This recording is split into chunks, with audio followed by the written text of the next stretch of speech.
It's the crypto hunter, John Rhodes, with us tonight as we talk about the reptilian humanoid theory. And we'll be back with more on Coast to Coast. John, we were talking about the eyes of these reptilians and what they might mean behind the eyes of human beings. What do you think?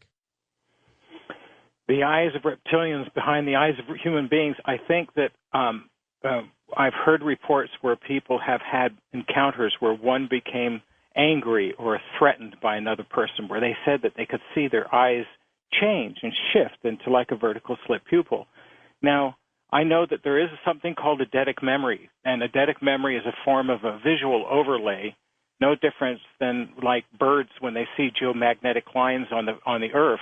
The Earth, now they've proven that they actually have a visual overlay where they can see geomagnetic lines, and this is how some of them are navigating. And I think the same thing exists over the eyes of a child and over our eyes. And it's not a physical layer or anything like that over your eye. It's a way that your imagination interfaces with your visual system. And that when you actually have an encounter and you feel struck to the heart, and you can see that a person is demonstrating an aspect of themselves, which I call the Draco within everybody, then there's this kind of a visual overlay that makes you see that they are being the dragon that they are being. And it's a very subjective thing that happens to very sensitive people. We've seen this thing on the YouTube where they say that the reporter's eyes look like vertical slit pupils, and that's just not the way that is. That's been shown that it's just the way that the lights in front of the person speaking, the white lights on each side of the speaker, are actually squeezing out the iris and making it blend into the white of their eye and making it squeeze out the black where you can't see it. That makes it look vertical. So this is something that's just been overstated, and kind of it's been driving the whole reptilian humanoid thing into the land of ridicule to hear people go over and over again about some report that looks like the reptilian humanoid. And the same thing about the pixelation when people see that on YouTube, where the pixelation rate is changing and it looks like their face is shape-shifting. I've seen people, that even make the most damning charges against reptilian humanoids on YouTube actually do the same thing. And that can't mean that everybody is a reptilian humanoid. So I think that we're sensing something within ourselves, and then there are going to be the cases where we're dealing with something that's not entirely human. It's just very, very difficult to actually determine how that might be. It's not like they all, everybody's that's reptilian humanoid is out there, telling everybody who they are. John, tell us a little bit about some of the reports that have come into you over the years that got you to investigate this. And are they evolving themselves? Are they changing? Yeah. In the very first, the reports were from very good people. Some of them were just, they were what you'd call even pillars in society. These are individuals that came forward saying that they had seen something. It was highly anomalous. They were embarrassed by seeing it. They couldn't deny it, and it was bugging them. And they really would prefer not to have seen it at all. It was disruptive to their life, and they found it hard to focus in their normal life after that.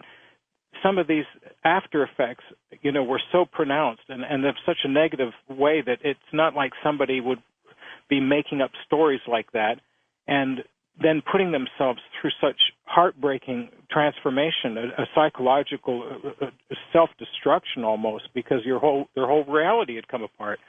So I started hearing these reports, and then, there were cases like in 1988 in Bishopville, South Carolina, after, 18-year-old Christopher Davis had his sighting, and then the whole town erupted into kind of a circus. Everybody was coming there with dogs and shotguns. They wanted to go into the swamp and hunt this thing down. It was. People do that, They do it, man. That's why people say, John, would you actually direct people to if you've located a cave full of reptoids? And it's like, I don't think I would, really, to tell you the truth, because I had a Marine call me a couple months ago on one of my open lines. He said, George, we're going out and we're going to shoot Bigfoot. And I went, no, you're not.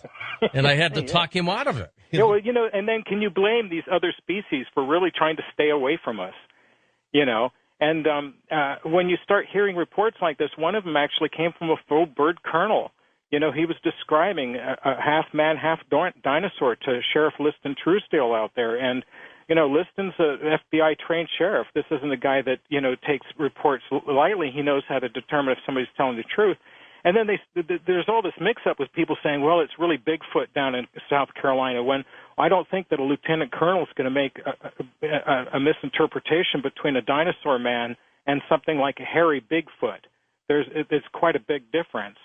In addition to that, most of those sightings, the beings have 3 fingers, not 4, like a mammal, a typical mammal would have.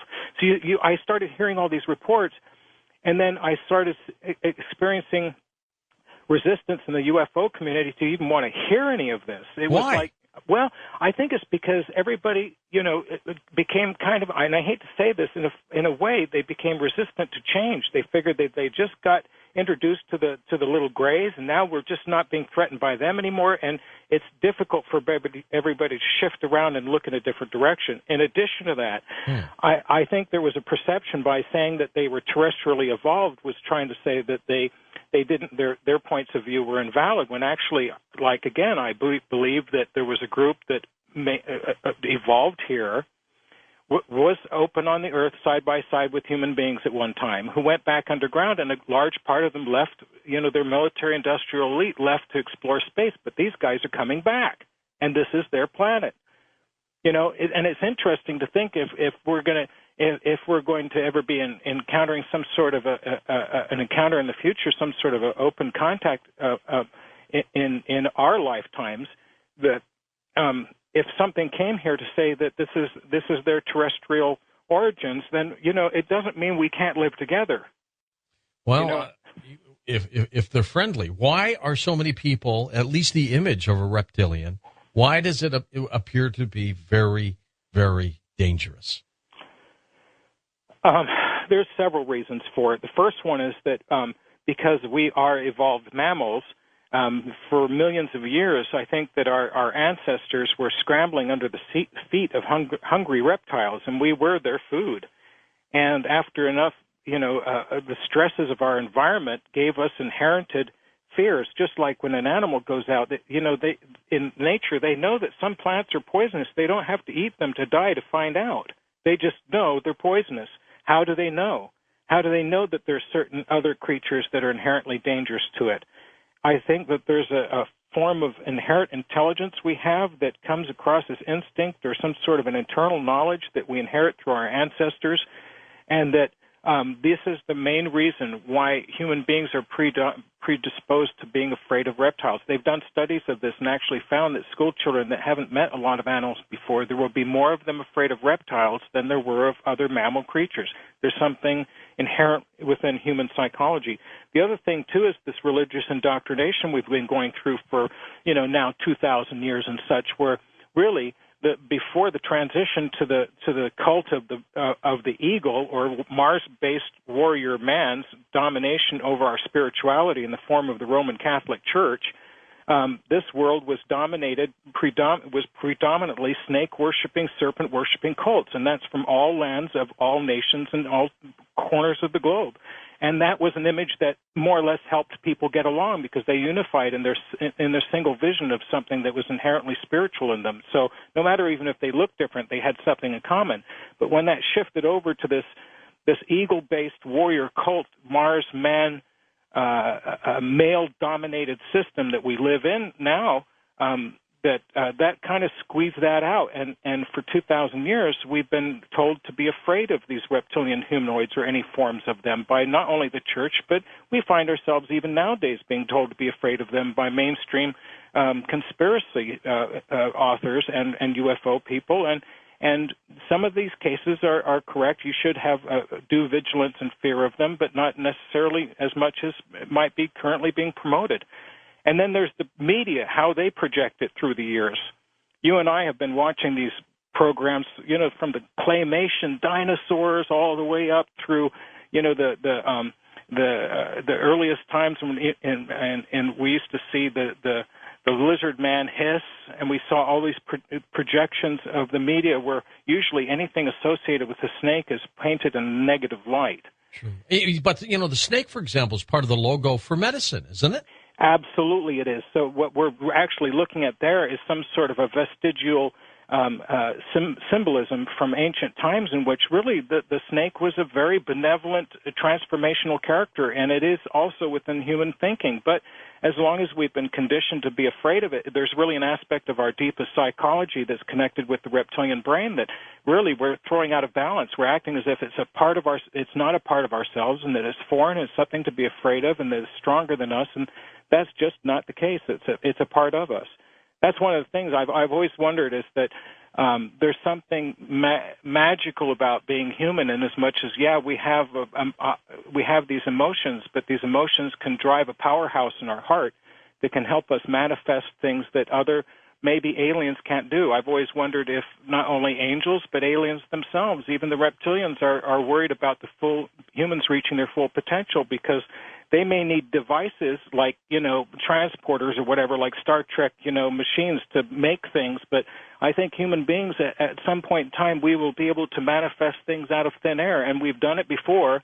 And I believe that these other more ancient beings than us, that we are really a piece of all of them. If we think that we were created by some parts of them, then we are the best aspects of them. And we might be one day able to do magical things. And that would threaten them. Do you remember the movie Enemy Mine with Dennis Quaid and Louis Gossett Jr.? Now, that was one of the few movies that ever depicted a reptilian in a good light. Remember that? Absolutely, it did. And actually, the main message of the film is that we are more alike than we are different. Remember, our leadership and people that keep secrets from us, that manipulate us, they really benefit by us being in fear and having enemies.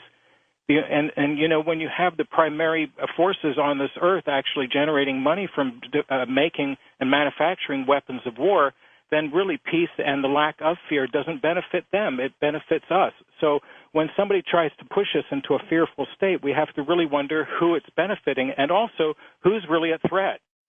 I mean, really, is it the average man that's at threat, or if something's going to be coming back here that's offering a new chance for us, is it a threat to the existing structure of authority here? And is that authority convincing us to defend it, when really it's time for new management? It's just a very difficult political situation that I believe that we're going to encounter in the future. It's not going to be easy. Now, John, are you saying the reptilians were always here, or they came here and stayed? I believe personally that there's a high potential for the dinosaurs from the 65 million years ago, some of them to have actually retreated underground and have inhabited the underworld. There's a lot of fresh water down there. There's actually a lot of fresh air that runs through cavern systems and such.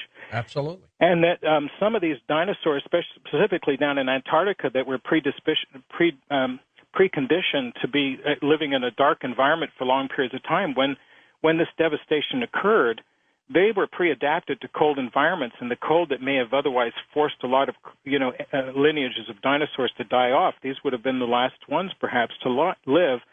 And I think that some of the exotic plants and stuff that they were eating, they may have gone back into caves and cavern systems and eventually started eating some of the plant growth that came out of their own fecal matter. And some of that stuff may have actually been of the mushroom form. And this may have actually stimulated self-consciousness at first and maybe gave them the intuitive, quote-unquote, knowledge through out-of-body experiences, even of their own, to know where to go deeper and deeper underground for shelter and protection, to where they might one day, be able to survive and reproduce to form their own small population groups.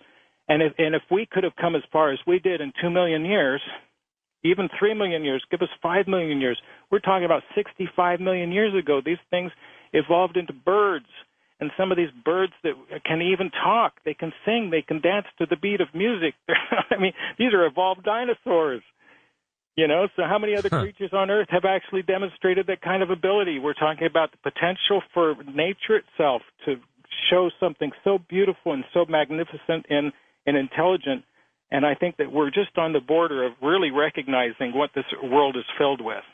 And I'm going to save the devil for you when we come back. We're going to talk about that. But I want to get your reaction to ABC's show V and what you think that tie-in could be with reptilian humanoids. Well, that's an interesting question. I just got up actually this last weekend. I came back from getting a private screening at the home of Jace Hall. He's the executive producer of V, and got a private screening of the premiere of it. And I was joined also by Logan Huffman. He's the young gentleman, the actor that plays Kyle in the series.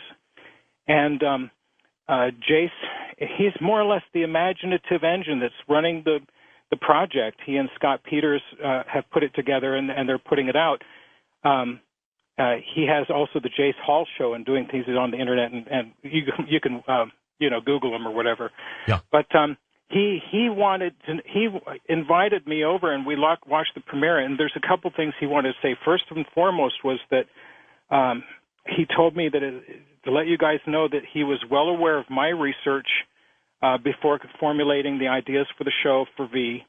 Good. And that he's been sensitive to the issues that have been brought up in the UFO community in regards to how they're actually presenting this on ABC. So this isn't just some kid out of college who hasn't had his fingers on the pulse of the American public when it comes to the subject matter. And having a gaming background, he's really bringing a new vision of what it is to have the experience and the entertainment of something that would otherwise be fearful to people. And I get the feeling that the show in itself has a lot of potential, and it's really riveting people when you watch it. It's going to be tomorrow night. It's really critical that this show starts making it. Some people would charge that it's some sort of a New World Order thing or anything like that. And what is just a revivement of some series that we saw back in the 1980s. And, I think that it has the potential of helping desensitize us to the reptilian humanoid character, and also to wake humanity up to the importance of it. No matter what comes from outer space, when something arrives to say that it's a savior, whether it's a gray, whether it's a reptoid, whether it's a Mars-based man giant or something like that, that we have to be careful not to fall into sudden worship or to feel that the saviors have arrived, because regardless of what we look like, we still, many of us share similar characteristics, and deceit is one of them. Absolutely. And the premise of this show, of course, is the extraterrestrial race comes to Earth with good intentions, seemingly, only to slowly reveal their true machinations, and then they try to ingrain themselves into society. So they trick us, though, don't they? Right. Well, it's a trick, but also what it is it really is a deeper exploration of human consciousness and how we can experience leadership and be lured by it. And there's a lot of social statements that are made in the programming as well. So they're bringing a lot of fresh things out. And, it is a matter of a deceptive means. But, even God in the Bible uses deceptive means to get the jobs done sometimes. And so it's not entirely wrong. Sometimes you coming out by revealing your true intentions at first may not be the thing to do. This program really is an exploration of all the things that we've been talking about for 20 years on Coast to Coast. Jace is a fan of yours. Yes, Logan's a fan of yours. I know. Guys are fans. Tommy's working with getting him on the show as guests. Absolutely. Logan's excited about it. He wants to be able to come out. These are the guys that are playing the parts and writing down, and they're truly doing their best to try and absorb all our concerns and play it out in a format which will be entertaining, but at the same time thought-provoking. And let's talk about that when we come back, John. Thought-provoking. Do they know something that most people don't? Are we trying to be desensitized? And then again, why does this thing look like the devil? We'll be back in a moment with John Rhodes, the Crypto Hunter, on Coast to Coast AM. Well, next hour, we'll take your phone calls with the Crypto Hunter, John Rhodes, followed by full moon open lines during the final hour of Coast to Coast AM. We'll be right back. Don't touch your dial. And welcome back to Coast. We've got John Rhodes with us, the Crypto Hunter. I like that title, by the way, John. It fits you. Thank you very much. Appreciate it. Okay, now the devil. The devil looks like a reptilian. He does, George. So the question is, what came first, the devil and people called him a reptilian? Or did the reptilians come here and maybe people thought they were the devil? What do you think? Well, I think that perhaps, and I've heard this said by a pagan once, somebody that was definitely pagan. They said that if there was no devil before, after Christianity appeared, there certainly was. In other words, the thought consciousness itself may have actually manifested something really, really negative and evil. In that book that we read, that we hold so close to our heart for many of us, the Bible, it does actually talk about a reptilian in the Garden of Eden, and that this reptilian bestowed intelligence upon people, and that in the original garden we weren't supposed to be intelligent. We were supposed to be slaves. We were supposed to be gardeners. We were supposed to tend the fields. But something came along and said that you're much more worthy of being more godlike than you are just slaves. And for that, kind of woke humanity up. That's the old story. And for that reptilian, or that I would call it perhaps a Draco, because the oldest texts of the Jewish texts actually speak of it having wings and having the 2 legs of a man and the 2 arms of a man and being as tall as a camel. This kind of fits right along what we would classically call a devil looking like being, horns, wings, reptilian skin, and the whole horn issue is another thing too, because even in the ancient drawings of Moses coming down the mountain after he saw God, they draw him depicted with horns. The earliest angels were depicted with horns. So we're actually talking about this being, which was in the garden, of being able to help humans out, and for that was cast underground. And since that time, it's always been projected as an image of something that was negative and evil, when actually it was trying to make us something more than what we were designed to be.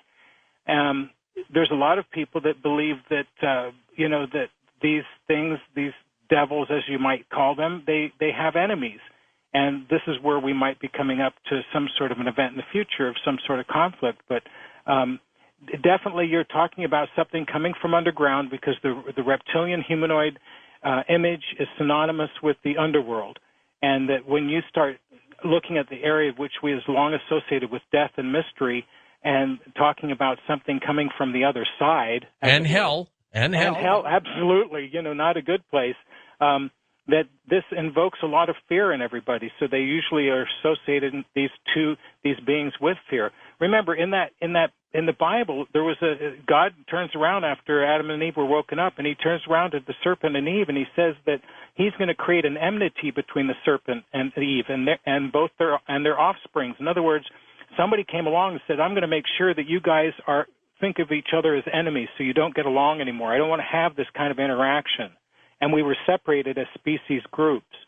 But then the hierarchy from both groups have really surreptitiously undermined their civilizations on all sides. I think that even the reptoids underground probably have a hierarchy that they don't agree with, and these guys might be elitist military types just like we have ours. Is it possible, John, that fallen angels were reptilians? Well, yeah, I think that there's a potential that what we call the sons of serpents descended upon earth and instructed humankind, that the reptilian image is actually something that has been very, very ancient. And even though human beings on the surface of the earth may have undergone several civilizations before, that these guys drop in on occasion to watch what's going on and to participate in the show, because we're living in a big show. I mean, most of everything we perceive as real is nothing but other than what the press is telling us and what people are conformed to believe. You've been making history for the last, 10, 20 years, sitting here announcing every night that the world is not as it seems. And you know what? You must be saying something right, because there's a lot of people out there that agree. Yeah. So we all acknowledge that the world isn't as it seems, but some people just don't want to be woken up. If I hear you right, John, you sound like the reptilians are probably getting the bad end of the stick here, the short end. Well, I can't say it's undeserved. They have at times been, the bad boys on the block, just like we have, just like, like Yahweh says, go down into that valley and kill every man, woman, and child. I mean, everybody has this potential to have really bad things and bad qualities. And I think that because of religious indoctrination, and hopefully I'm wrong, because of the potential of something reptilian humanoid coming back here on Earth and using that as an excuse, as a threat, to try and unify all the forces on Earth into one global movement, and to point an accusing finger at some craft that may have been remotely piloted and had part of an attack or something, and pull out a reptilian humanoid. After television shows and after 2,000 years of indoctrination, it would be really easy for us to be tricked into believing that something that's coming here to help us is actually something that's coming here to remove the power elite and try and give the Earth a breath of fresh air. And we've got to be vigilant of that. In other words, we can't. I think we've been through enough history, including Pearl Harbor, to recognize afterwards that sometimes we're manipulated into positions in which later on we find out that it may not have been the right move. I think everybody in their heart knows what's going on. And if you see something in front of you that's happening to where you see innocents or the helpless being defensively killed or hurt, step in and put your life on the line. But that goes for something that may not even be human that's defensive and helpless. Step in and protect that, just as you would hope they would step in and protect you. Now, let's go back, though, to the beginning of the show where we talked about Men in Black working to protect and maintain secrecy of reptilian humanoids. Mm-hmm. Why the partnership, if there is a partnership? Well, we have to wonder why why haven't all these other alien groups come down and made contact with us? We've had the tall Nordic blondes, we've had the insectoids, we've had the praying mantis type, we've had the long-nosed grays, we have all kinds of beings that we know that are interacting with us, but there must be some sort of controlling force. Look, I had a friend a number of years ago that developed a solar tracker that was accurate to a certain degree of the sun, which is much more than anybody else had developed. They had problems getting it patented, and finally they actually received notes saying that they had to sign an affidavit saying that they didn't work for any military intelligence groups or anything like that, and that this wasn't proprietary information, that they were just trying to privatize. And then they ended up receiving something that quoted some law saying that if they find that there's a technology that's available that's trying to be patented that could be damaging to the U.S. economy, put millions of people out of work overnight or something like that, that they have a right out of national security to sequester that technology and pay you for it over a prolonged period of time, but like 20, 30 years to where you're not allowed to talk about it, and that's all part of the agreement. Huh. And so you can understand if you suddenly came up with something that would put millions of people out of work, is it really the right thing to do? And they have to have these checks and balances, figuring out, what's worth bringing out. And there are roundtable groups that do back engineer technologies. I have personal friends, and they're, that they've got other family members that have talked about, being involved in, projects that have gone underground and actually been. Somebody I knew that saw back in the 1960s HD 3D television in a box in an underground base in the 1960s. So if that's the case, then can you see how all this progression is being doled out to us at very, very calculated lengths of time to where they can give us the least amount of technological advancement and then suck us dry of everything we have? Well, we know one of the reasons we don't have so-called free energy or zero-point energy is because of the money and possibly what you just said, the effect on people's jobs. Mm-hmm. How many millions of people must work in all kinds of utilities? Right. You have to take all that into consideration. It's just as much as when they came up with these tube shuttle systems in the 1970s that were connecting all these underground bases.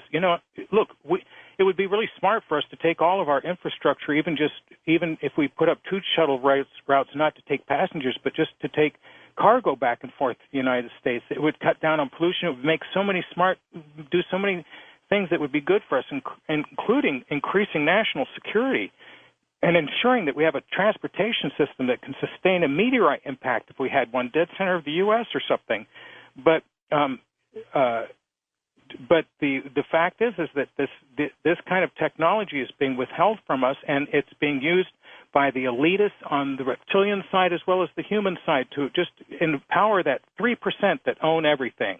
And that just doesn't seem right. They say that about America and the rest of the world. They go, well, you Americans, look, you eat up all of the resources and this, that, and the other, but you only represent like 15% of, or whatever, 7% of global population. I don't know the figure. I'm just making this up as I'm saying it. But as a point, we're a smaller percentage that eats what and takes advantage of the resources of most of the world. But even in our own society, we have a top 3% that takes most of what we earn. But it's time that shifts around a little bit. Look, if we can take over GM and not admit that we're going socialist in a way in this country, then maybe some things need to be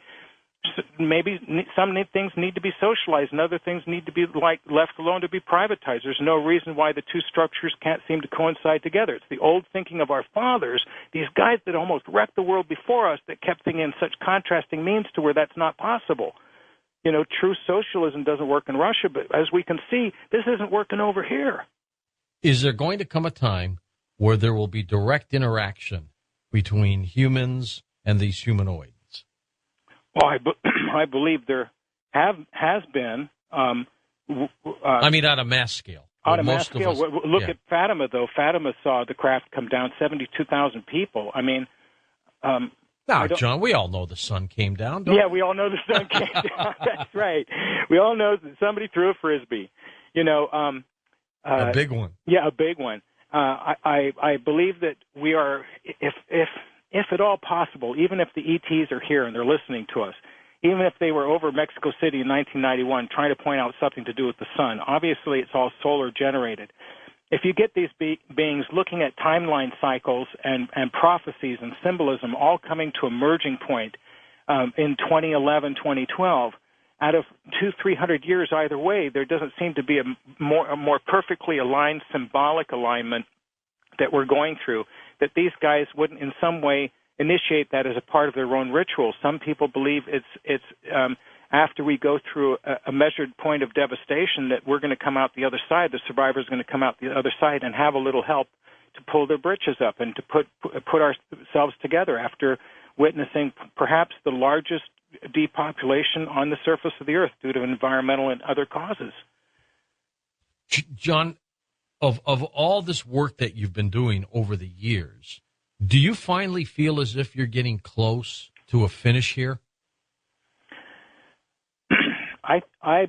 I'm feeling like there's the greatest opportunity for some sort of a breakthrough. I'm hoping that enough of us can carry enough thought form energy to where we can really just kind of pop the bubble and you know, call out for help. Obviously, we can't change the system, and maybe we need to all have to turn around and at the same time, you know, just like in the movie Network, stand up and say, I'm sick and tired of it and I'm not going to take anymore, and say, listen, we've been trying to get our leadership to be able to provide us a vision of the future, and which isn't so dismal, that gives us hope that maybe something isn't so corrupt, but we need some sort of a breakthrough.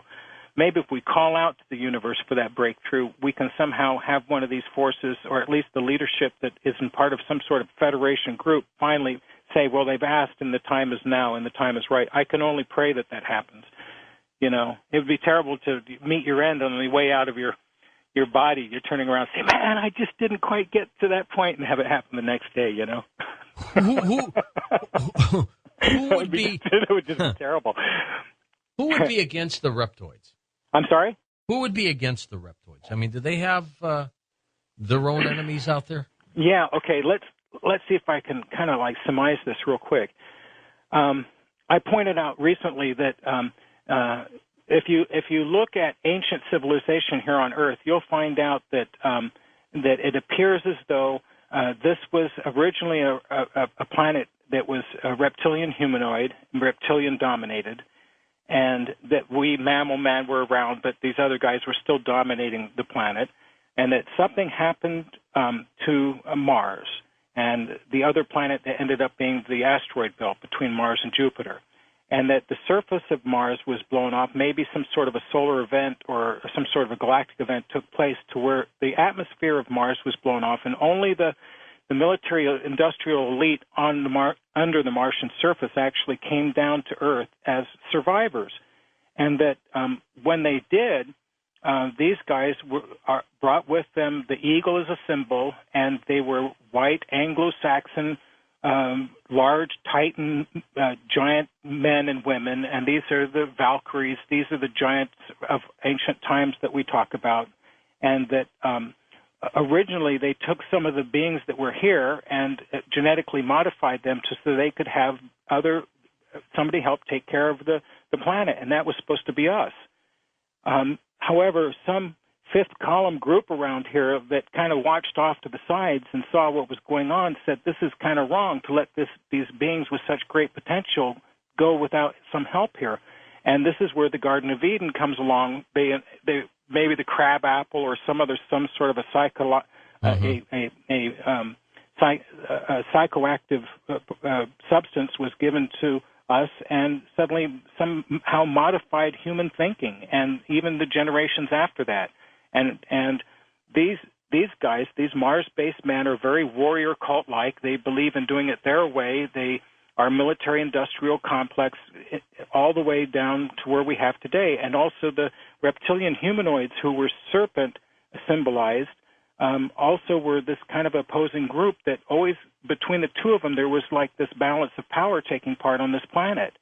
And that both groups we've interacted with, some of them we call them angels, and the others we call demons or devils and such. And depending on who you're running into, they're demons or they're fallen angels, or they're benevolent beings looking in different life forms. But I believe that there's some sort of a potential for conflict that's going to be coming back. Another Mahabharata, one of these great wars in heaven in which the two sides are fighting.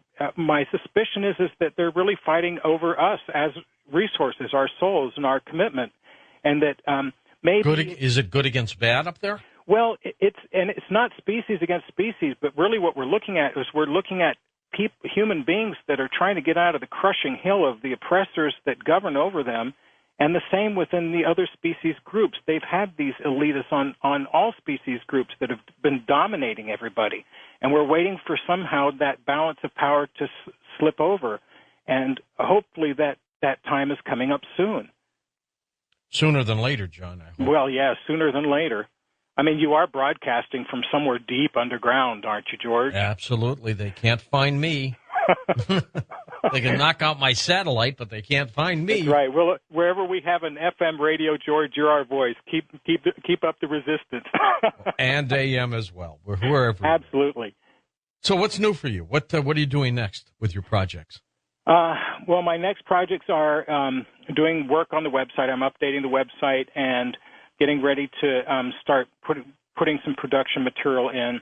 I've still got my treatment sitting on a desk for a film project. If anybody's interested in really breaking through and coming up with a new genre of science fiction, just give me a call. The most of what you see on the website really represents probably just only about 1/10 of everything that I have. I couldn't give everything away because I just didn't have the manpower to do it. But a lot of these a lot of this data is soon going to be put into a public work in which everybody can review it and kind of get some sort of a common sense perspective going on what's going on with the planet and also the beings that may be interacting with us. Are we in safe hands, do you think, John Rhodes? I would say that the hands that you're safest in are the hands that are in action. We can't rely on governments to do anything. They've proven with, like, Katrina and such, that even if a disaster happens, we're not to rely on them. Yeah, probably our own hands, too. Probably right? our own hands, and I would really say that if I were getting ready, I would follow the leader, and it appears as if the whispering through, the channels that I have open into the intelligence network say that the government's preparing some old underground bases that they had abandoned at one time, and they're starting to take up refuge in them again. So there's a major push right now to go underground. All right, when we come back, we'll take phone calls with the crypto hunter, John Rhodes. So get ready to let your fingers do the dialing. And we're with John Rhodes, incredible reptilian humanoid theory. So this hour, we shall take your phone calls on Coast to Coast AM. And welcome back to Coast, George Norrie with you, John Rhodes, and your phone calls. John, give us one or two more reptilian stories before we go to calls, some of your favorites. There was a gentleman by the name of Dr. Josh Hone that I had a chance to meet, and he had a very riveting encounter one evening, which he heard something down in his basement. He thought his cat got stuck or something in one of the cardboard boxes. And he walked down into his basement, and as he got to the bottom of the basement, he found the cat, and the cat was behind a box, but the cat was really, trying, and it was acting weird, and it was difficult for him to get it. And I know his wife had sent him down to get the darn cat because the cat was making noise. But when he got down there, he sensed that something was actually in the basement with him. And when he turned around, he could see something that it looked like it was some sort of reflection of a light that was across on the other side of the room behind him, and it was suspended in the air. And then it was that at that point, this being pulled forward into a small pool of light, and he could see that it was actually a very large, broad-shouldered reptilian humanoid being that had some sort of it wasn't naked, but he had some sort of a chest, almost like not football gear, but something that would be akin to some sort of a breastplate. And he also had a utility belt. And Josh had said that when he was at the base of the stairs, he doesn't remember anything that happened, but he did find himself actually laying on the floor inside the basement when his wife had come down to him.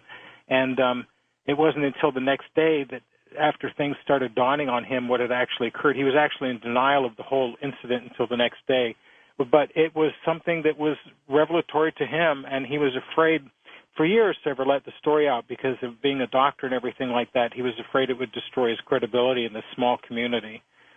The cat was fine. I think it was just coincidence, or the reptilian humanoid was in his basement, or he was there for Josh in the middle of the night. Was probably part of an ongoing series of abductions that he had had. Right. In a case like this, it was just one of those other things where the people just wish they had not had an encounter at all because they didn't appreciate talking about it. It was just too difficult to adjust in their life. Something's going on out there, John. Something is happening. Something's definitely happening. Let's go to the phones east of the Rockies, my neck of the woods here in St. Louis. LaShawn, you're up with us. Hi there. Hi, how are you? We're great. Thanks. Hi, John. Okay, John, I've been listening to the show, and, oh, my God, you make it sound like they're these cute little cuddly little things, and they're not. No, they're not. No, they're not at all. And, I talked about this before. I had my own personal experience with a reptilian, and it was not good, okay? And I felt something in my room. And when I opened my eyes, there's this man with his hands around my throat. Okay, he had very long blonde hair. He was strong like steel. And I'm pulling and pulling and pulling, trying to physically get him up off of me. So at that point, I got tired, and he was levitating over me. A lot of the reptilians are very advanced mentally, spiritually. They're telepathic. They can levitate. They're very powerful, not just physically, but mentally and spiritually. They're very powerful. And what George, I told you about this before. If you call for that assistance, you will get that assistance. And at that point, I just said, I just used the word spirit, because we all have that higher consciousness within our own being. And you mentioned that before, John. It is there. And if you call to it, you will get that assistance. I didn't know what else to do. And I said, Spirit, what do I have to do? And something said, let go and open your mouth. When I opened my mouth, and this loud, like a lion's roar came from inside of me. And at that point, the reptilian lost his grip. He lost his grip, and I saw him hit the ceiling. He hit my ceiling. And my mom is in the next room sleeping, and I'm thinking she's going to get up any minute to see what's happening, and she never did. So he hit the ceiling, and then at that point, I heard all of these animal noises and sounds behind me, and then I began myself levitating off of the bed, which at this point I felt like that was God guiding me, leading me. And in my mind, I'm thinking, okay, my mother's house, her house is just going to be destroyed because we're getting ready to do battle here. And as I got ready to turn around and face him, my eyes popped open. It's like I was like, asleep but not asleep. Mm-hmm. So after I got up, I called a friend of mine and I told him about it. Later that year, we went down to Eatonton, Georgia, to a meeting with this guy who claims to have fought alongside reptilians. Jeez. He described the physical appearance. Did you believe him, LaShawn? Yes, I did. Okay. Yes, George. Yes, I did. I don't have any proof of this, but it's something, that inner knowing that we have, that gut feeling, and sometimes things, they feel right, and sometimes it doesn't. And, I had read his information before, and he claims to have fought alongside of them. He has all this information about their planet, and their planet was destroyed, and they went to this other planet, and then they came to this planet. You're saying he fought alongside them. Was he? Obviously, he was on their side in some sort of conflict. So some type of conflict, yes. Yeah. So it shows that actually some other reptilian humanoids were in agreement with him and were good for him to be around, I guess. Like right? you've been saying, I guess, John. Huh? Right. Well, it's interesting, Sean, like you said that you had seen a man with long blonde hair strangling you at first, and then did he change into a reptilian humanoid? Is that what you're saying? Well, I just saw his human physical appearance. Right. At the time, first, okay. I kind of had a feeling that that's what it was, but when we took this trip to Eatonton, Georgia, the guy started talking about it, and he started talking about their physical, like when they can transform into their physical appearance. And when he described it, I said to my friend, I said, Leon, are you listening to this? Do you hear this? He said, oh, yes. He said, yes, I do. Well, let me ask you this, John, because this is a great story. Are they shapeshifters, John Rhodes? Some of them can be. I've encountered a person before that their girlfriend had said that they had seen the boyfriend shape-shifting, and he had been a reptilian humanoid contact. And I came in with a grain of salt, thinking that of course, I'm rather cynical in the UFO community because I've had to filter through so many falsified reports and forgeries. But when I encountered this man, or I should say young man, he was telling me that sometimes he feels something move in his face, and actually at that time I had seen something. Now, I'm not a doctor, but I could see something underneath the skin of his face, about maybe a quarter-inch long, move underneath the skin of his cheek, across the bridge of his nose, and under towards the other side of his eye while I was looking at him. And he kept saying that he feels snakes inside him. And now I don't know if this was some sort of a nanotechnology that somebody put in him and that was moving around. I don't know if it was some sort of connection with the reptilian part of his brain, because all of our face muscles are controlled by the reptilian complex in your ancient brain. So when you're operating from that area where you're really just on the verge between subconscious thinking and awakened state in your own home environment when you're walking around, I think that sometimes the face muscles will start acting and contracting by themselves without even the knowing movement. The person who's doing it doesn't even know they're doing it, and they're seen actually having this happen to them. But at the other times, I really believe that we're just like angels. There's so many stories we've seen on television In Search Of with Leonard Nimoy and stuff, where they talk about people encountering angels that entertained them in their homes and fed them for Thanksgiving, and they'd go back there the next day and nobody was ever even there. If we have angels that can come down here in human form and fool us to that extent, I believe that there are other beings as well. So you have the eagle man with the angels, and then you have the serpent man, the snake, having the same type of interactions with human beings at times as well.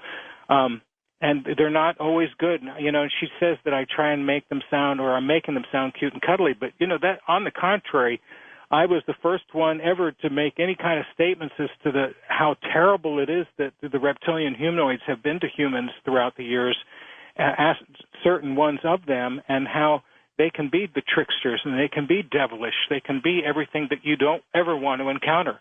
But at the same time, there are the majority of the others that we have to pay attention to that do not come across that way. They're underspoken reports because of the prevalence of modern ufology to throw into this fear angle and to let some of the rather ridiculous kind of take over mainstream ufology. Years ago, there's a lot of things that we're talking about now that back then they would have fought for the dignity of ufology not to even include it in the discussion. But it's a different world now. You know, we're entertained by a lot of these subjects. Next up, we go to Joy in Eloy, Arizona. Hey, Joe, go ahead. Hello. Yeah, thank you for taking my call.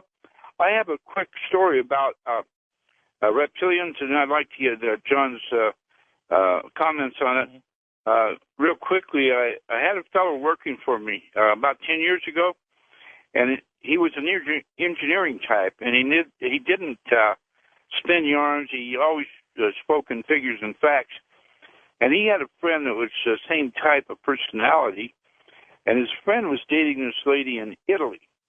So he was over in Italy with his friend, and his lady friend was a member, a distant relative of the Rothschild family.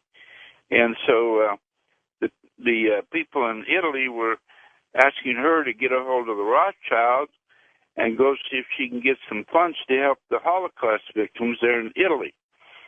And so she arranged for the meeting with Lord Rothschild up in England.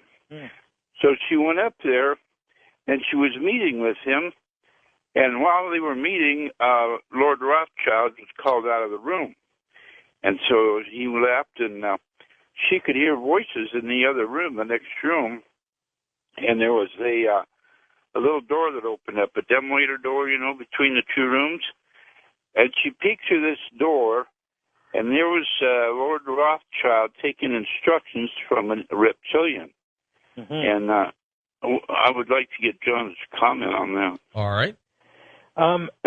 Well, again, I've heard a lot of stories.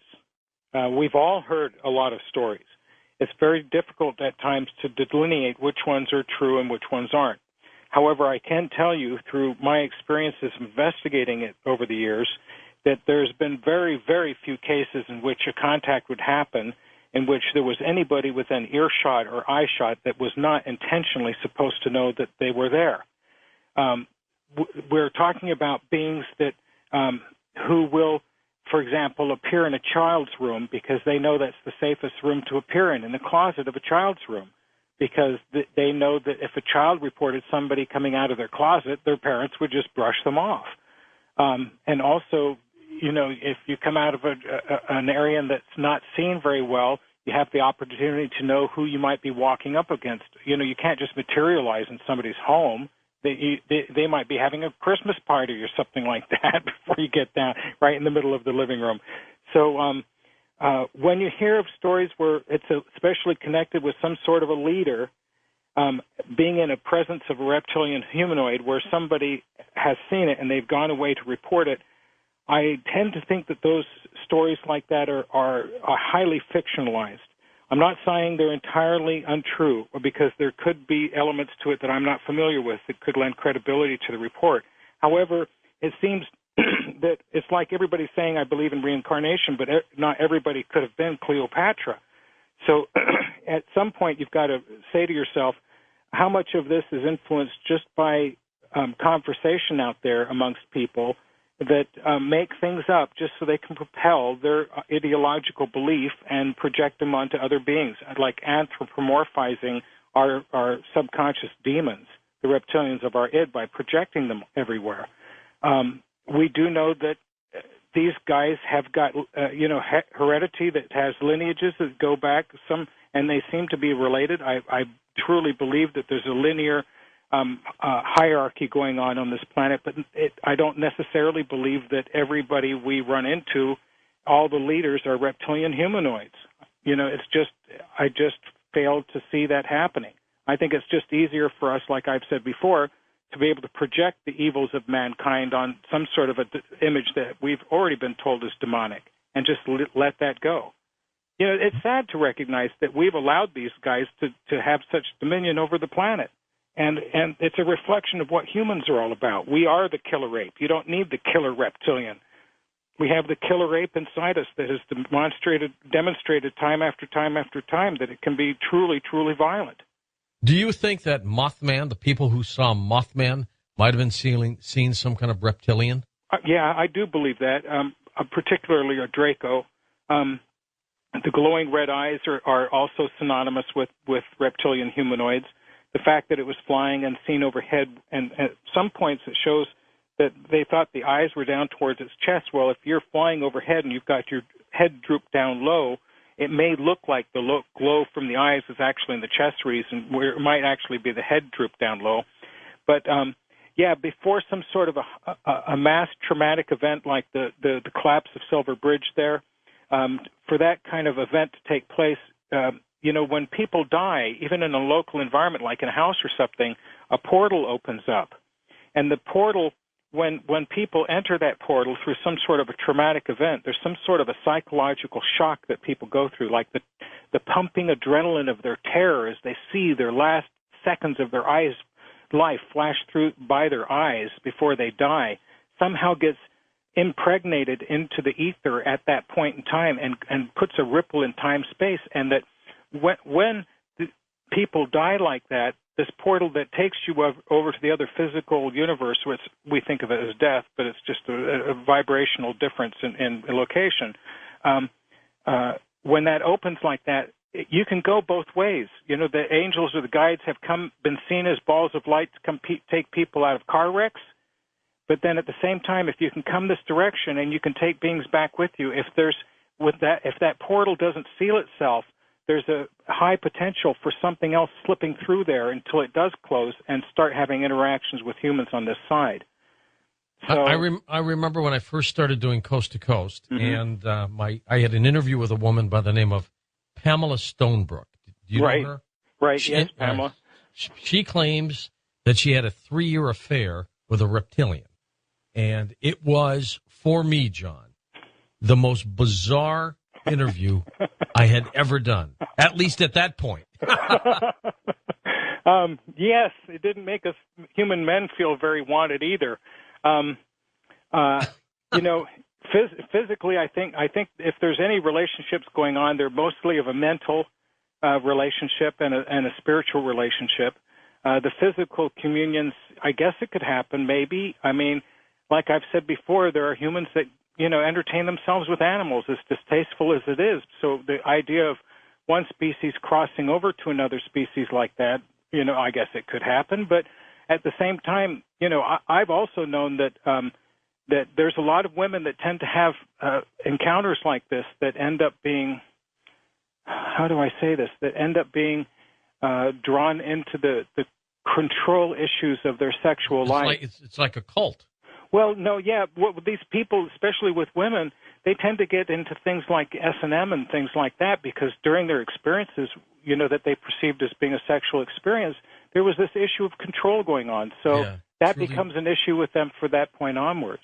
Truly bizarre. We'll be back with more phone calls with John Rhodes on Coast to Coast AM. Well, next hour, it'll be full moon, open lines with police officers invited to call in with some of their bizarre full moon stories. I know they're out there. When we come right back, it'll be final phone calls with the crypto hunter John Rhodes on Coast to Coast AM. We're with John Rhodes. John, why would we see reptilian sketches, artistical sketches of these reptilians? Do they always seem to be muscular and good shape? How come we don't have any, out-of-shape reptilians? Have you noticed that?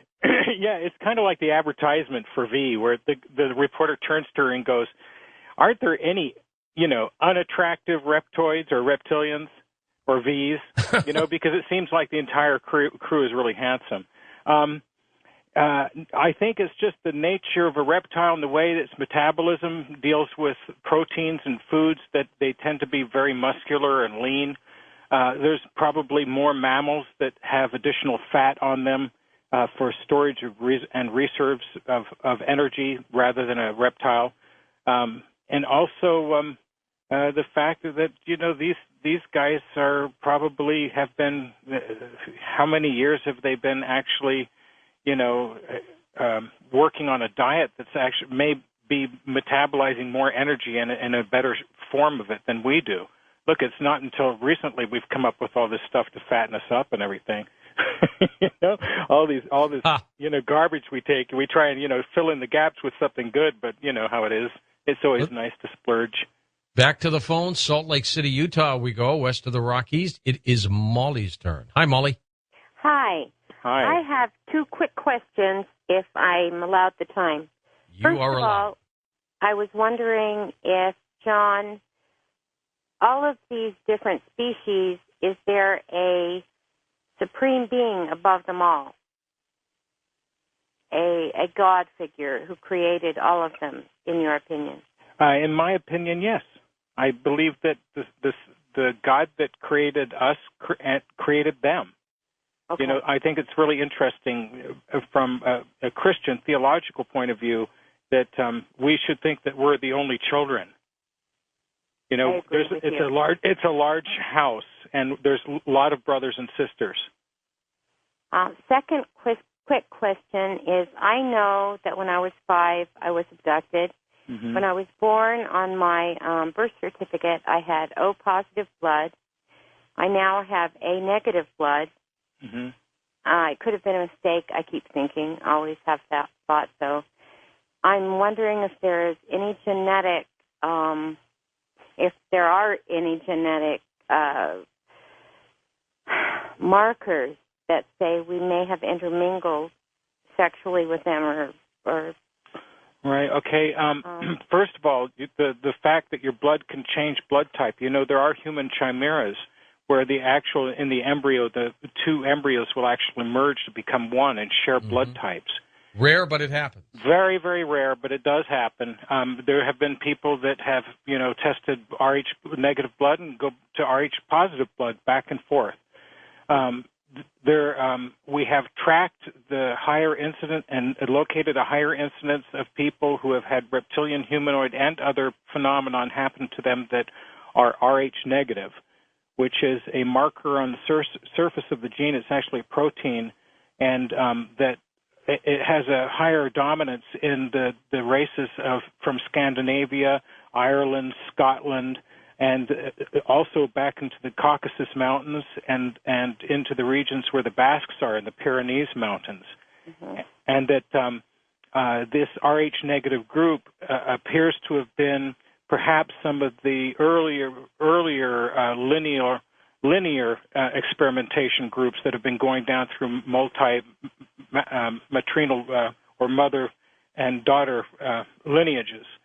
And just as we perhaps may have crossbred with Neanderthals, there may have been groups that a long time ago were taken off the surface of the earth and put underground. There were mutations that happened to everybody else, and then all of a sudden the other group comes back up to the surface, but they've got red hair. They tend to be of tall stature, and archaeological evidence across the planet show that these people have gone as far as China, may have gone also down to the areas of where the Maya capitals were in Central America many, many thousands of years ago. So, yeah, there is something going on where they have had a hybridization program that's taken place, not entirely fusing together us so that we have scales, but on very, very minute levels where the same information that maybe carries dreams and other things that you may have been passed on through your genetic library from your ancestors,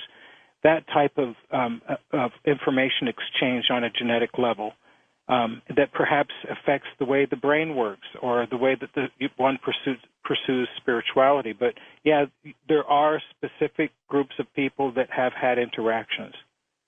Thank you. That makes a lot of sense. Thank you so much. Thank you very much for calling. It was a great question. Let's go to Rob, truck driving in North Dakota. You're up with us. Rob, go ahead. Hello, can you hear me? Sure thing, loud and clear. No snow out your way, is there? Not yet. No. Hey, Rob, where are you up in North Dakota? I'm actually in Fargo, heading back to Minot. Yeah, right. I was born in Minot. Oh, okay. Yeah, right on. I got a little, kind of insight for you. Okay. I was state director for a UFO organization for 3 years from 94 to 96. I'm actually kind of nervous. I wasn't going to call in or, say where I'm from or anything, but I got a tape sent to me with flying object on it, and I have some friends in the newscast business, and they went and analyzed it, made sure it was the real thing, and this was on a videotape. It wasn't like DVDs or anything, and so they, it was a triangle object, 3 lights, and then there's in those plasma balls that you touch and you can see the electricity. Well, that's what we saw, and I'll back up just a little bit. Prior to that, if the police department or sheriff's department, if they got any phone calls, they would call me. I would go out and do the investigation. Well, in Beach, North Dakota, there was a case, and OSI, my father's retired Air Force, so I was in my 20s and, in the mid-90s. I'm 37 now, and my father, he's retired Air Force, and so I know a lot of people from the Minot Air Force Base up there. And OSI, Office of Special Investigations, which I know I'm going to get a lot of crap now, saying this on air. But they worked with me on the Beach, North Dakota case. I gave them some information. They gave me some information. But on this tape that was sent, 2 guys came to my house. One guy had a suit on. Wasn't like a black suit or anything like that. It was just, dark colored suit, blue or navy blue or something. And then the other guy was wearing jeans, just a jean jacket and jeans. And they wanted this tape from me. So I gave it to them, and then one of the guys called my house, which I didn't know they had my phone number. They called me, and they were just asking me weird questions like, do you live by yourself? Do you fear for your life? Blah, blah, blah. Kind of like scare tactic type questions. So after that, I resigned from investigating, UFOs or anything like that. I was like, this isn't worth my, this isn't worth my life. So for quite a while, I've been wanting to tell people that story. Only a few people know about it. Wow. Well, thanks for sharing. That's the whole thing. I have an associate of mine named Tal that had done work back in the aerospace industries, and the stories that they have coming out of the private corporate groups, which are a reflection of what the military-industrial complex is doing with these black operations. When these guys mean business, they absolutely mean business, and there's no mistake about it. I mean, there's no misinterpretations at all. And when it comes to being intimidated, it's just a matter of knowing that, if they've got you, they've got you. And, the thing is that a lot of this, you have to finally come out and start saying something about it. Everybody has to step forward at some point in time in order to get it off your chest, because otherwise it's going to eat you up even more if you don't ever say anything at all. That's a good point. Next up, we go to West Hills, California. Kurt, you're up with us on Coast to Coast. Hey, Kurt, go ahead. George, appreciate the opportunity to inquire. This is not the reason for the call, but it's amazing. I was born in Frankfurt, Germany. My father was on base with Elvis Presley. Wow. I was born O positive. I am now A negative, according to the Red Cross, when I donate blood.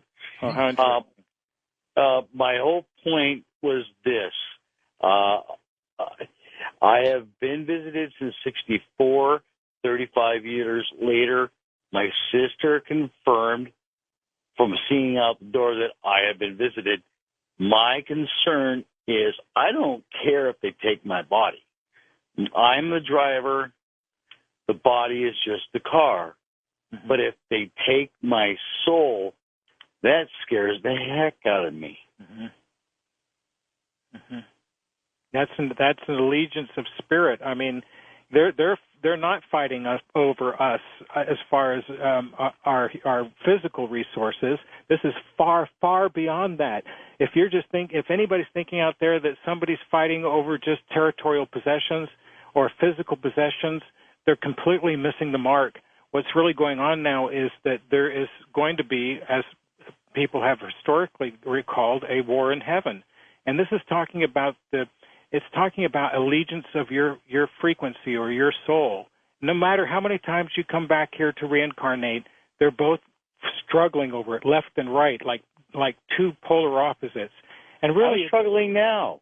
Yeah, well, it's the whole thing about this is that we don't need any one of these groups. Look, if anybody wants to fight over us, that's their game. But you know what? We're more powerful than we are, and we don't need. Everybody needs each other.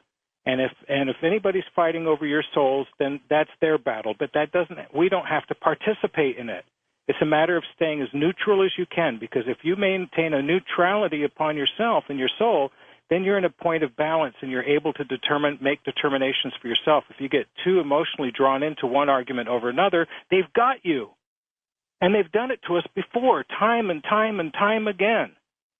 And the only way to stop this bad cycle is to break free of it, which means maintain your independence at all cost. What do you think these underground caverns look like, John? Well, I know I've seen photographs of some of the cavern systems down in Mexico that it looks like one huge chamber, like football stadium size after another, linked together by passages, and they're quite expansive. We've seen Crystal Cave most recently come up with those huge 9-foot crystals underground. Have you seen that photograph, George? Yes. Absolutely remarkable, I know some of the military-industrial complex have deep underground bases that extend more than 8,000 to 12,000 feet underground, and they're like small cities.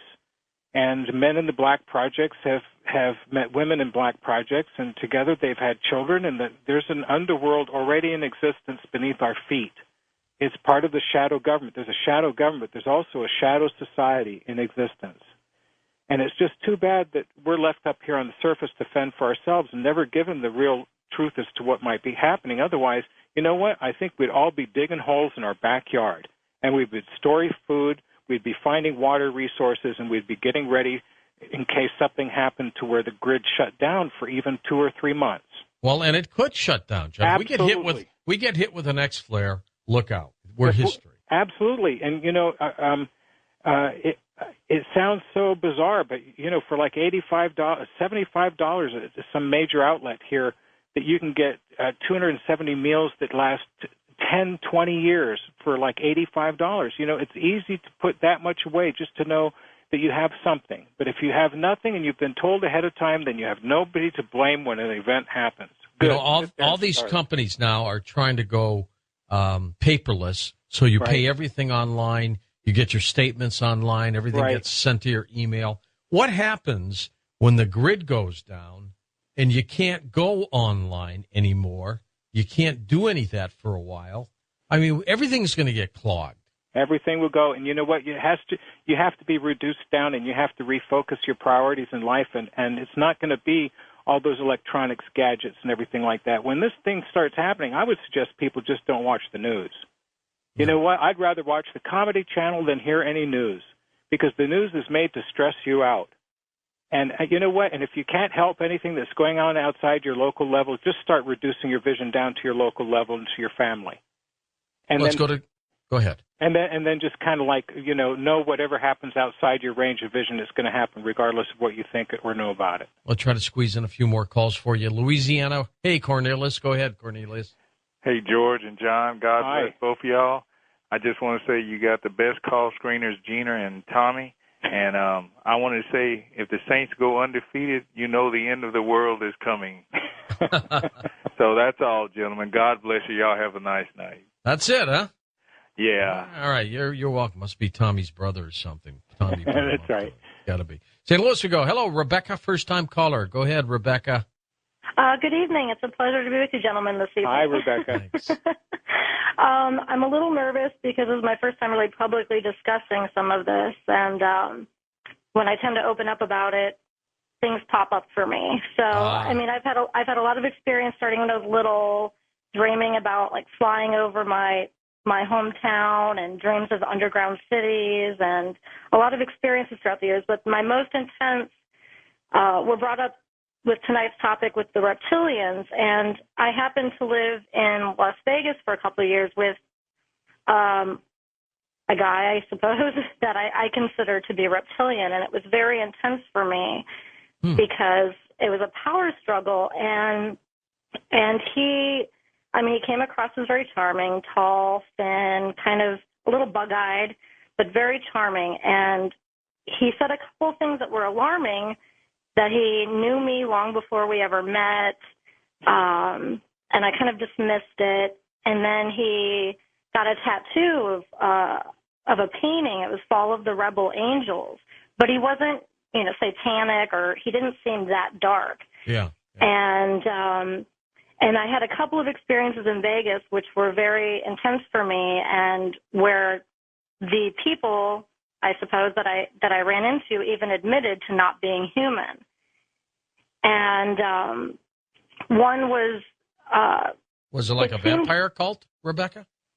Well, one situation may have been cult involved. I went to a house, and this girl offered to give me a tarot reading, and then it got really fuzzy after that.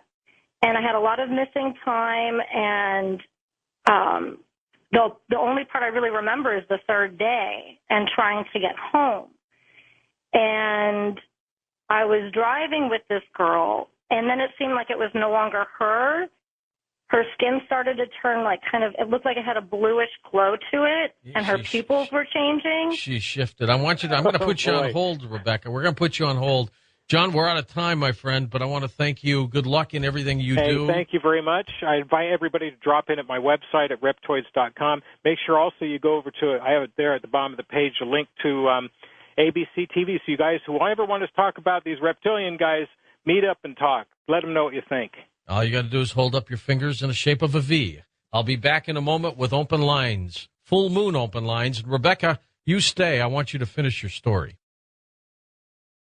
We've got full moon open lines for you now, so we will be going to St. Louis, Colorado, Chicago, Bakersfield, California, Cleveland, Ohio as well, and all over the place in just a moment on Coast to Coast AM. And let's go back to Rebecca in St. Louis. She was telling us the story of the shape-shifting boyfriend, perhaps. Hey, Rebecca, still with us? There you go. What'd you think of all this rain in St. Louis? Well, right now it's nice and dry, so that's helpful. Finally, one day, right? I know. Yeah, it's good.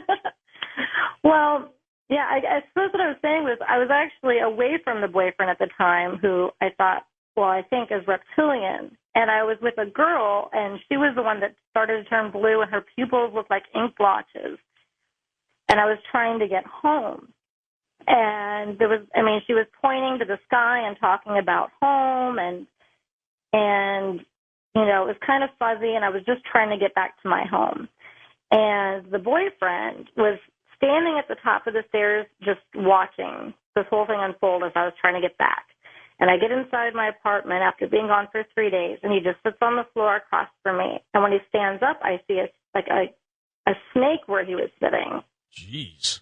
And I was like, okay, well, I've had a very rough few days, which I have missing time from, and I'm just trying to, the energy is very thick and dark and heavy, and I'm just trying to, I feel like, keep my sanity in the situation and make sure that I'm okay.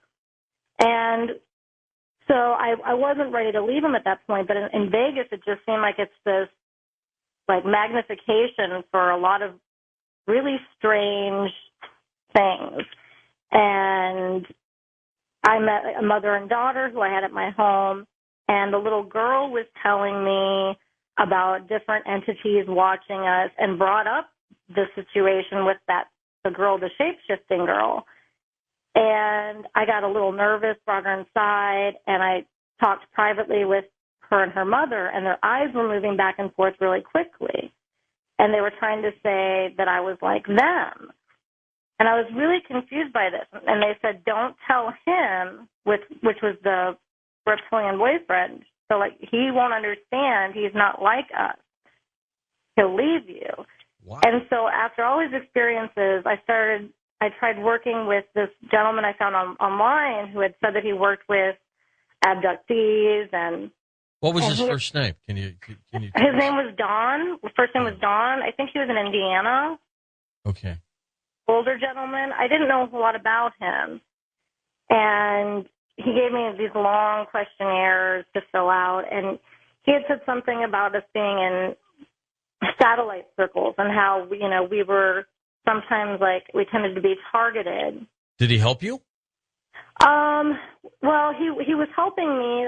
He felt that intelligence we have that comes across as instinct or some sort of an internal knowledge that we inherit through our ancestors, and that this is the main reason why human beings are predisposed to being afraid of reptiles. They've done studies of this and actually found that school children that haven't met a lot of animals before, there will be more of them afraid of reptiles than there were of other mammal creatures. There's something inherent within human psychology. The other thing, too, is this religious indoctrination we've been going through for, now 2,000 years and such, where really before the transition to the cult of the eagle, or Mars-based warrior man's domination over our spirituality in the form of the Roman Catholic Church, this world was predominantly snake-worshipping, serpent-worshipping cults, and that's from all lands of all nations and all corners of the globe. And that was an image that more or less helped people get along because they unified in their single vision of something that was inherently spiritual in them. So no matter even if they looked different, they had something in common. But when that shifted over to this eagle-based warrior cult, Mars man, a male-dominated system that we live in now, that kind of squeezed that out. And for 2,000 years, we've been told to be afraid of these reptilian humanoids or any forms of them by not only the church, but we find ourselves even nowadays being told to be afraid of them by mainstream conspiracy authors and UFO people. And some of these cases are correct. You should have due vigilance and fear of them, but not necessarily as much as might be currently being promoted. And then there's the media, how they project it through the years. You and I have been watching these programs, from the claymation dinosaurs all the way up through, the earliest times when and we used to see the lizard man hiss, and we saw all these projections of the media where usually anything associated with the snake is painted in a negative light. True. But, the snake, for example, is part of the logo for medicine, isn't it? Absolutely it is. So what we're actually looking at there is some sort of a vestigial symbolism from ancient times in which really the snake was a very benevolent, transformational character, and it is also within human thinking. But as long as we've been conditioned to be afraid of it, there's really an aspect of our deepest psychology that's connected with the It's the crypto hunter, John Rhodes, with us tonight as we talk about the reptilian humanoid theory. And we'll be back with more on Coast to Coast. John, we were talking about the eyes of these reptilians and what they might mean behind the eyes of human beings. What do you think? The eyes of reptilians behind the eyes of human beings, I think that I've heard reports where people have had encounters where one became angry or threatened by another person, where they said that they could see their eyes change and shift into like a vertical slit pupil. Now, I know that there is something called eidetic memory, and eidetic memory is a form of a visual overlay, no difference than like birds when they see geomagnetic lines on the Earth. The Earth, now they've proven that they actually have a visual overlay where they can see geomagnetic lines, and this is how some of them are navigating. And I think the same thing exists over the eyes of a child and over our eyes, and it's not a physical layer or anything like that over your eye. It's a way that your imagination interfaces with your visual system, and that when you actually have an encounter and you feel struck to the heart, and you can see that a person is demonstrating an aspect of themselves, which I call the Draco within everybody, then there's this kind of a visual overlay that makes you see that they are being the dragon that they are being, and it's a very subjective thing that happens to very sensitive people. We've seen this thing on the YouTube where they say that the reporter's eyes are look like vertical slit pupils, and that's just not the way that is. That's been shown that it's just the way that the lights in front of the person speaking, the white lights on each side of the speaker, are actually squeezing out the iris and making it blend into the white of their eye and making it squeeze out the black where you can't see it. That makes it look vertical. So this is something that's just been overstated, and kind of it's been driving the whole reptilian humanoid thing into the land of ridicule to hear people go over and over again about some report that looks like the reptilian humanoid. And the same thing about the pixelation when people see that on YouTube, where the pixelation rate is changing and it looks like their face is shape-shifting. I've seen people, that even make the most damning charges against reptilian humanoids on YouTube actually do the same thing if somebody's telling the truth. And then there's all this mix-up with people saying, well, it's really Bigfoot down in South Carolina, when I don't think that a lieutenant colonel is going to make a misinterpretation between a dinosaur man and something like a hairy Bigfoot. It's quite a big difference. In addition to that, most of those sightings, the beings have 3 fingers, not 4, like a mammal, a typical mammal would have. So I started hearing all these reports, and then I started experiencing resistance in the UFO community to even want to hear any of this. It was like, well, I think it's because everybody, it became kind of, and I hate to say this, in a way, they became resistant to change. They figured that they just got introduced to the little grays, and now we're just not being threatened by them anymore, and it's difficult for everybody to shift around and look in a different direction. In addition to that, I think there was a perception by saying that they were terrestrially evolved was trying to say that they didn't, their points of view were invalid, when actually, like, again, I believe that there was a group that evolved here, was open on the earth side by side with human beings at one time, who went back underground, and a large part of them left, their military industrial elite left to explore space, but these guys are coming back, and this is their planet. And it's interesting to think if we're going to ever be encountering some sort of an encounter in the future, some sort of an open contact in our lifetimes, that if something came here to say that this is their terrestrial origins, then it doesn't mean we can't live together. Well, if they're friendly, why are so many people, at least the image of a reptilian, why does it appear to be very, very dangerous? There's several reasons for it. The first one is that because we are evolved mammals, for millions of years, I think that our ancestors were scrambling under the feet of hungry reptiles, and we were their food. And after enough, the stresses of our environment gave us inherited fears, just like when an animal goes out, they in nature, they know that some plants are poisonous. They don't have to eat them to die to find out.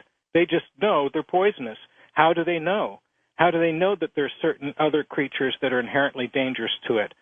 I think that there's a form of inheriting, and that can't mean that everybody is a reptilian humanoid. So I think that we're sensing something within ourselves, and then there are going to be the cases where we're dealing with something that's not entirely human. It's just very, very difficult to actually determine how that might be. It's not like they all, everybody's that's reptilian humanoid is out there, telling everybody who they are. John, tell us a little bit about some of the reports that have come into you over the years that got you to investigate this. And are they evolving themselves? Are they changing? Yeah. In the very first, the reports were from very good people. Some of them were just, they were what you'd call even pillars in society. These are individuals that came forward saying that they had seen something. It was highly anomalous. They were embarrassed by seeing it. They couldn't deny it, and it was bugging them. And they really would prefer not to have seen it at all. And it was disruptive to their life, and they found it hard to focus in their normal life after that. Some of these after effects, were so pronounced and in such a negative way that it's not like somebody would be making up stories like that and then putting themselves through such heartbreaking transformation, a psychological self-destruction almost, because their whole reality had come apart. So I started hearing these reports, and then, there were cases like in 1988 in Bishopville, South Carolina, after, 18-year-old Christopher Davis had his sighting, and then the whole town erupted into kind of a circus. Everybody was coming there with dogs and shotguns. They wanted to go into the swamp and hunt this thing down. It was people do that, that. They do it, man. That's why people say, John, would you actually direct people to if you've located a cave full of reptoids? And it's like I don't think I would, really, to tell you the truth, because I had a Marine call me a couple months ago on one of my open lines. He said, George, we're going out and we're going to shoot Bigfoot. And I went, no, you're not. And I had to talk him out of it. Yeah, well, and then can you blame these other species for really trying to stay away from us? And when you start hearing reports like this, one of them actually came from a full bird colonel. He was describing a half-man, half-dinosaur to Sheriff Liston Truesdale out there. And, Liston's an FBI-trained sheriff. This isn't a guy that, takes reports lightly. He knows how to determine reptilian brain that really we're throwing out of balance. We're acting as if it's not a part of ourselves, and that it's foreign, it's something to be afraid of, and that it's stronger than us. And that's just not the case. It's a part of us. That's one of the things I've always wondered, is that there's something magical about being human, in as much as we have these emotions, but these emotions can drive a powerhouse in our heart that can help us manifest things that other maybe aliens can't do. I've always wondered if not only angels but aliens themselves, even the reptilians, are worried about the humans reaching their full potential, because they may need devices like, transporters or whatever, like Star Trek, machines to make things. But I think human beings, at some point in time, we will be able to manifest things out of thin air. And we've done it before. And I believe that these other more ancient beings than us, that we are really a piece of all of them. If we think that we were created by some parts of them, then we are the best aspects of them. And we might be one day able to do magical things. And that would threaten them. Do you remember the movie Enemy Mine with Dennis Quaid and Louis Gossett Jr.? Now, that was one of the few movies that ever depicted a reptilian in a good light. Remember that? Absolutely, it did. And actually, the main message of the film is that we are more alike than we are different. Remember, our leadership and people that keep secrets from us, that manipulate us, they really benefit by us being in fear and having enemies. And when you have the primary forces on this earth actually generating money from making and manufacturing weapons of war, then really peace and the lack of fear doesn't benefit them. It benefits us. So when somebody tries to push us into a fearful state, we have to really wonder who it's benefiting, and also who's really at threat. I mean, really, is it the average man that's at threat, or if something's going to be coming back here that's offering a new chance for us, is it a threat to the existing structure of authority here? And is that authority convincing us to defend it, when really it's time for new management? It's just a very difficult political situation that I believe that we're going to encounter in the future. It's not going to be easy. Now, John, are you saying the reptilians were always here, or they came here and stayed? I believe personally that there's a high potential for the dinosaurs from the